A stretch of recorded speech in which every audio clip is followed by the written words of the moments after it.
اعوذ باللہ السمیع العلیم من الشیطان الرجیم من حمزہ ونفخہ ونفثہ۔ سورہ بقرہ کی آیت نمبر 126 میں اللہ رب العالمین فرماتا ہے، اور وہ وقت یاد کرو جب ابراہیم نے دعا کی کہ اے میرے رب، اس شہر مکہ کو امن کا گہوارہ بنا دے، اور اس کے رہنے والوں میں سے جو لوگ اللہ پر اور یوم آخرت پر ایمان لائیں ان کو پھلوں کا رزق عطا فرما۔ اللہ تعالیٰ نے فرمایا، جو شخص کفر اختیار کرے گا اس کو بھی تھوڑا بہت فائدہ پہنچاؤں گا، پھر قیامت کے دن اس کو دوزخ کے عذاب کی طرف جانے پر مجبور کر دوں گا، اور وہ دوزخ بہت بری جگہ ہے۔ اس آیت میں ابراہیم علیہ السلام کی ایک دعا کا ذکر ہے۔ ابراہیم علیہ السلام دعا کرتے ہیں کہ اے میرے رب، اس شہر مکہ کو امن کی جگہ بنا دے اور اس میں رہنے والے مومنین کو پھلوں کا رزق عطا فرما۔ ابراہیم علیہ السلام کی اس دعا کا ذکر قرآن مجید میں ایک اور مقام پر بھی آیا ہے۔ اللہ رب العالمین فرماتا ہے سورہ ابراہیم کی آیت نمبر 35 میں، اور وہ وقت یاد کرو جب ابراہیم نے کہا اے میرے رب، اس شہر کو امن کا گہوارہ بنا دے۔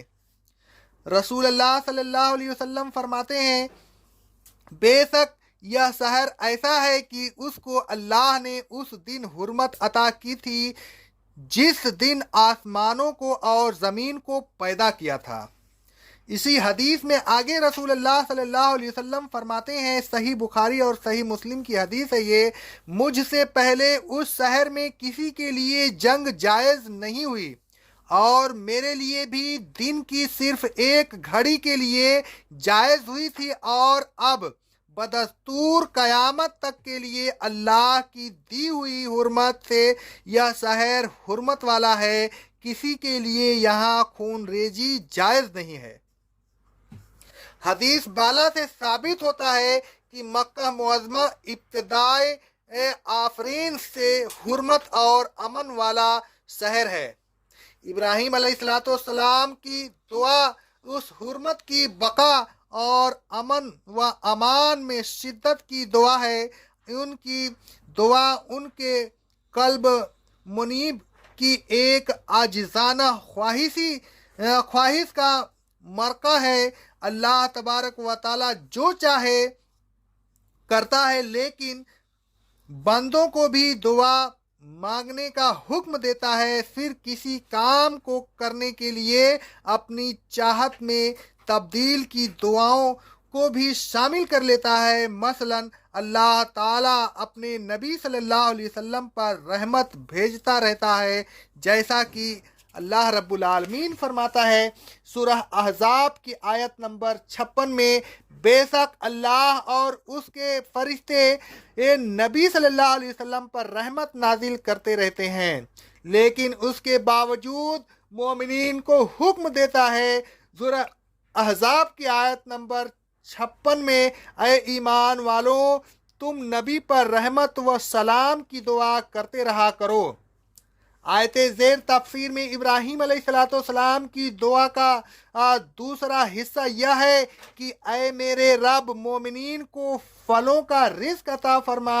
اللہ تعالیٰ نے پہلی دعا کو بعنہ قبول فرما لیا اور دوسری دعا کو کسی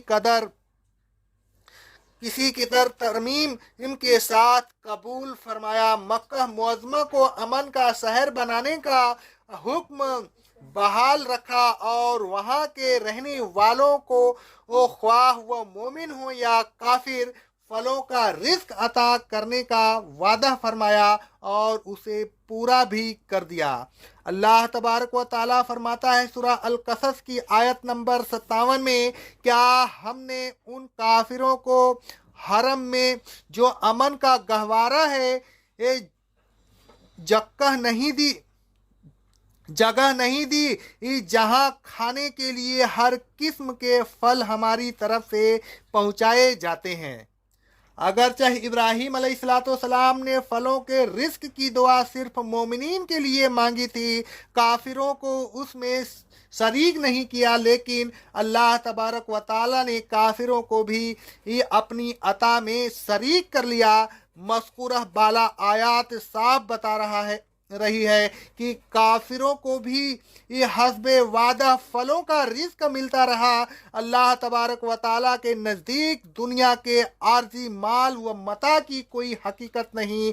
यही वजह है कि अल्लाह ताला काफिरों को भी उससे महरूम नहीं करता।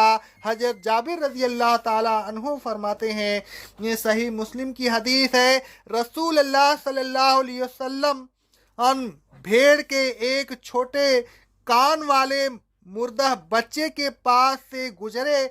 आपने उसका कान पकड़कर फरमाया, तुम में से कोई उसे एक दिरहम में खरीदना पसंद करता है?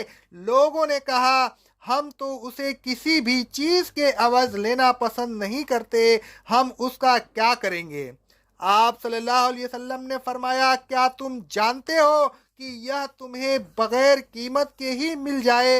लोगों ने कहा, अगर यह जिंदा होता तो भी हम उसे नहीं लेते, इसलिए कि ऐबदार है, उसके कान छोटे हैं और अब हम उसे कैसे ले सकते हैं, हालांकि अब तो यह जिंदा भी नहीं मुर्दा है।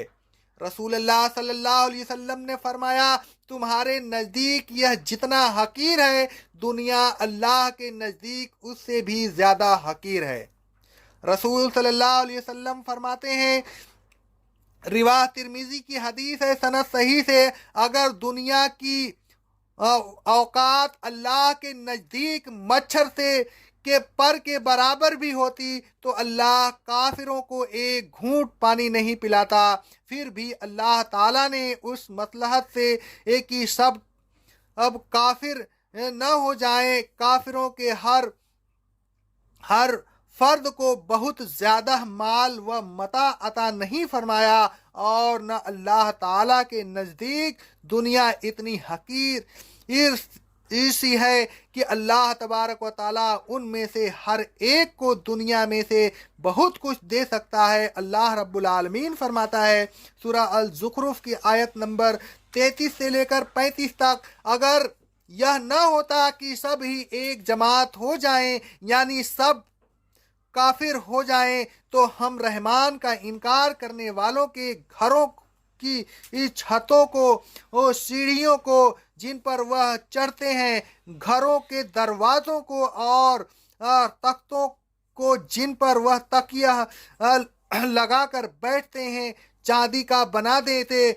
और उनके घरों को सोने से भर देते। लेकिन यह माल व मता दुनिया की ज़िंदगी तक है, आखिरत में उनके लिए कुछ नहीं। आखिरत का माल व मता तो आपके रब के यहाँ मुत्तकियों के लिए है।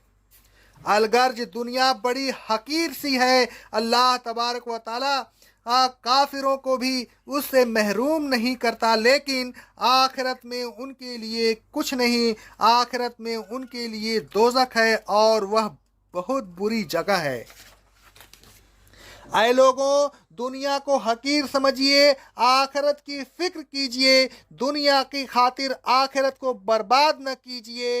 दुनिया का मिल जाना अल्लाह ताला की रज़ा की अलामत नहीं है, यह तो अल्लाह ताला काफिरों को भी देता है, लेकिन दुनिया को ठुकराए नहीं, यह भी अल्लाह ताला का फ़ज़ल है। अल्लाह ताला के फ़ज़ल को हासिल करने में तहम्मुल न कीजिए और इस तरह दुआ करते रहा कीजिए। सूरह बकरा की आयत नंबर 201 में है, ऐ हमारे रब, हमें दुनिया में भी भलाई दे और आखिरत में भी भलाई दे और हमें दोज़ख के अज़ाब से बचा। अक़ौलु क़ौली हाज़ा अस्तग़फ़िरुल्लाह अस्तग़फ़िरुल्लाह अस्तग़फ़िरुल्लाह।